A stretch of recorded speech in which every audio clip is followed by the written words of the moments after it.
Bismillahirrahmanirrahim. Assalamualaikum warahmatullahi wabarakatuh. Selamat pagi anak-anak soleh soleha. Berjumpa lagi dengan Pak Guru. Apa kabar semuanya?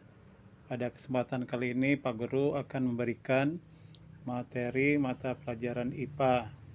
Tapi sebelumnya Pak Guru mengingatkan agar kalian semua menyiapkan buku pembelajarannya. Dan jangan lupa berdoa dulu sebelum melaksanakan kegiatan belajar. Baik anak-anak soleh-soleha, minggu yang lalu kalian sudah mempelajari tentang perpindahan kalor dan perubahan wujud benda. Masih ingat kan apa ini maksud dengan kalor? Kalor disebut juga energi panas. Kalor dapat berpindah melalui 3 cara, yaitu konduksi, konveksi, dan radiasi. Sedangkan wujud benda ada 3, yaitu padat, cair, gas, di mana wujud benda dapat berubah oleh pengaruh kalor. Nah, anak-anak, itu merupakan materi IPA minggu yang lalu. Dan pada kesempatan ini, kalian akan belajar tentang konduktor, isolator panas, dan pemilihan dalam kehidupan sehari-hari. Tapi sebelumnya kita lihat dulu kompetensi dasar atau KD pada pembelajaran hari ini. Kompetensi dasar 3.6 menerapkan konsep perpindahan kalor dalam kehidupan sehari-hari.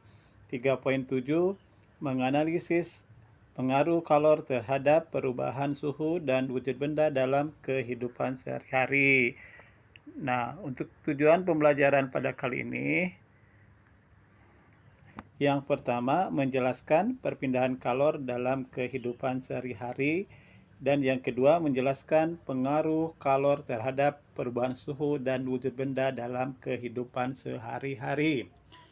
Baik anak-anak, berdasar kemampuannya dalam menghantarkan kalor atau panas, benda dibedakan menjadi konduktor dan isolator.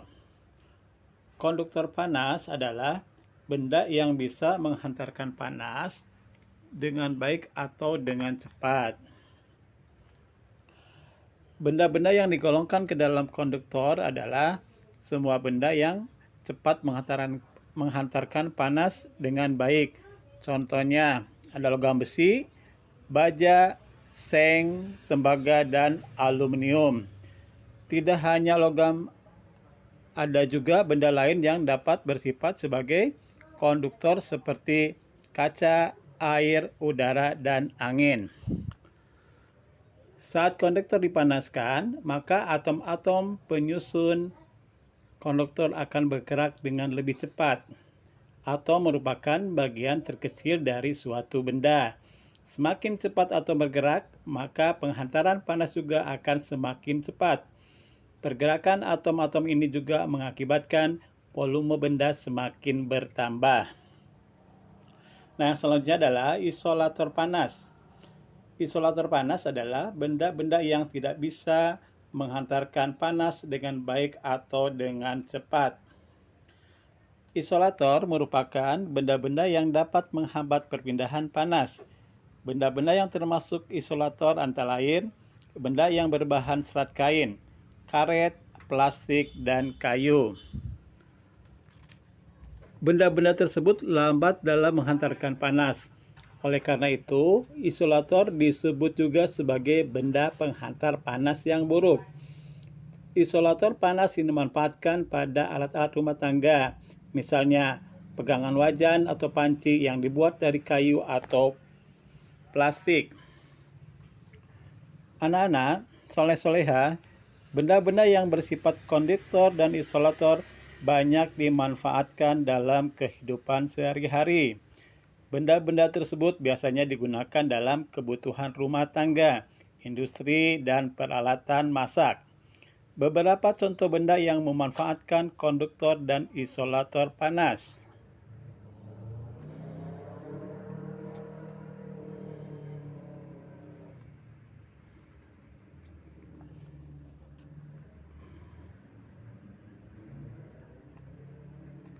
Ceret atau wajan. Ceret atau wajan merupakan alat masak yang memanfaatkan benda konduktor dan isolator. Bagian konduktor panas terdapat pada bagian wadahnya yang terbuat dari logam. Sedangkan bagian isolator panas terletak pada bagian gagangnya yang dilapisi oleh ebonit atau kayu. Yang selanjutnya adalah setrika. Setrika memanfaatkan sifat konduktor pada bagian alas setrika yang terbuat dari lapisan logam. Hal ini dikarenakan di dekat lapisan logam tersebut terdapat elemen pemanas yang menjadi sumber panas setrika. Isolator terletak pada bagian pegangan dan bagian atas badan setrikanya. Selanjutnya adalah termos air.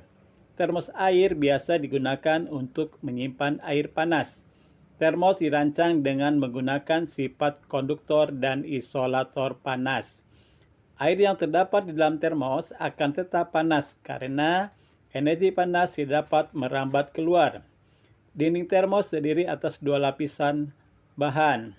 Dinding luar termos biasanya berbahan logam atau plastik. Dinding bagian dalam dibuat dari kaca yang akan mempertahankan energi panas dalam termos. Di antara dinding luar dan dalam terdapat ruang hampa udara atau vakum. Ruang vakum berfungsi sebagai isolator karena panas tidak dapat merambat melalui ruang hampa udara. Yang selanjutnya adalah solder. Solder merupakan peralatan listrik yang biasa digunakan untuk membuat rangkaian elektronik. Konduktor pada solder terletak pada bagian logam dan ujung pemanas solder. Sedangkan isolator terletak pada bagian pegangan yang terbuat dari bahan plastik.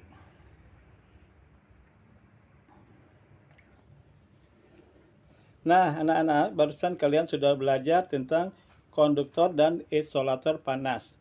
Kalian sudah mengetahui benda-benda apa saja yang termasuk sebagai benda konduktor dan benda isolator. Nah, untuk selanjutnya silakan kalian mengerjakan latihan ulangan.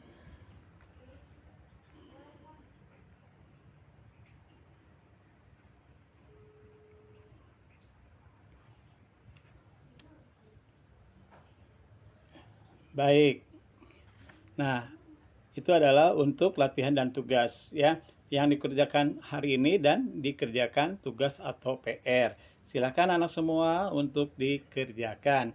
Nah, anak-anak, demikianlah pembelajaran untuk hari ini. Terima kasih untuk semuanya. Sampai berjumpa lagi dengan pembelajaran selanjutnya. Wassalamualaikum warahmatullahi wabarakatuh.